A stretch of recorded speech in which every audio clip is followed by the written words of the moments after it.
Hey guys, Misbehavior Laura here. So I wanted to take today to tell you the big secret of dog training. I'm probably going to kick myself in the butt on this one because if you can figure this out, then you pretty much put the dog trainers out of business. But I wanted to share with you today what dog training really comes down to.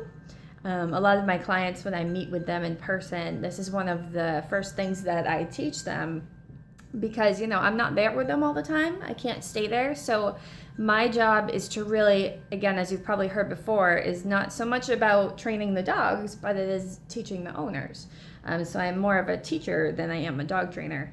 But my job is to make sure that I leave you with the ability to move forward with your dog and figure these things out on your own. So here's the big secret. Dogs do what works. If it works for them, they'll keep on doing it.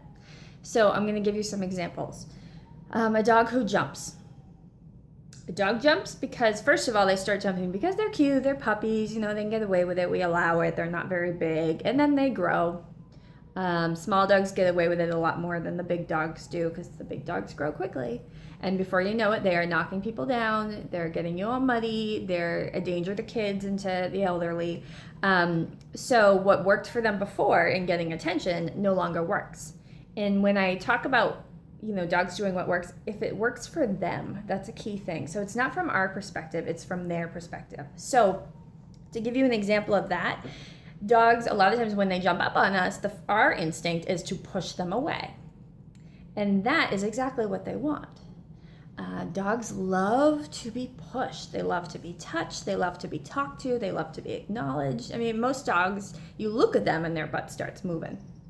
So pushing them away kind of creates this like yo-yo effect or this boomerang effect. So we really don't want to do that unless we want to encourage their jumping. Turning away from them, walking away from them, going in another room, those are all options. A better option is to teach them to sit as an alternative to jumping. They cannot sit and jump at the same time, so it's a nice alternative. They can, of course, alternate. So then we have to teach them to hold that sit for attention. But we have to make sure we give them the attention for what we want them to do, which is the sitting in that case. So sit for a greeting as opposed to jumping and knocking me over for me to greet you. Yelling at them, a lot of dogs, I say, have middle child syndrome because a lot of dogs will take any attention, and it's attention. It's better than nothing. So yelling at them or telling them to get down or get off when they don't really know what that means, that is enticing for them. They like it. So another good example, leash pulling. A dog who pulls on leash and you follow, it's working for them. They're getting to where they want to go, and they're going at their pace.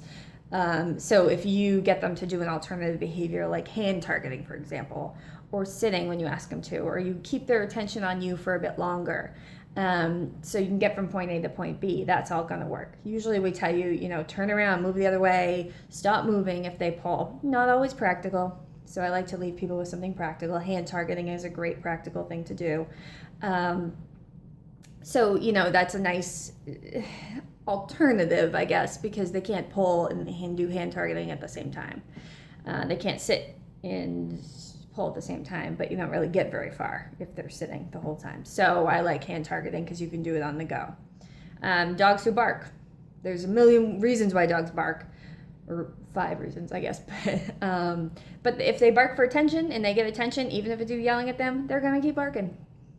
So all these things, you just kind of have to keep them in mind and see from their perspective, is it working for them? A puppy who bites and you yell at them, or it gets you moving and it gets you in an excited state, they're going to keep on biting because that's working really well for them. So keep all that in mind as you move forward. I think it's really important that, not everybody's going to reach out to a trainer. I wish you would, because we can help. Most of us, look for the right trainer, but we can help you. We study this stuff, but most people don't. So I think it's important for people to know that big secret. So again, my name is Laura Gendron. Misbehavior is my business name. Misbehaviortraining.com is my website. And because you listen to this, I have a special offering for you.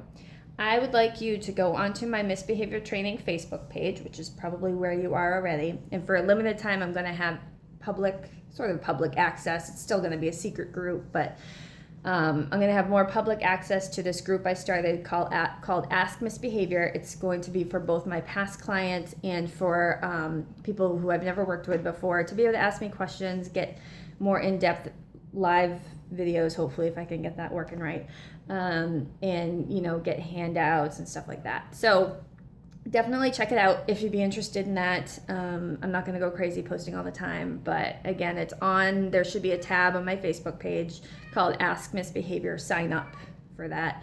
You do have to provide me your email address just so I have everybody's contact information. But that is about it. So I hope at least my clients, my past clients, will do that because it's a nice way to follow up and to be supportive for each other. Okay, thank you.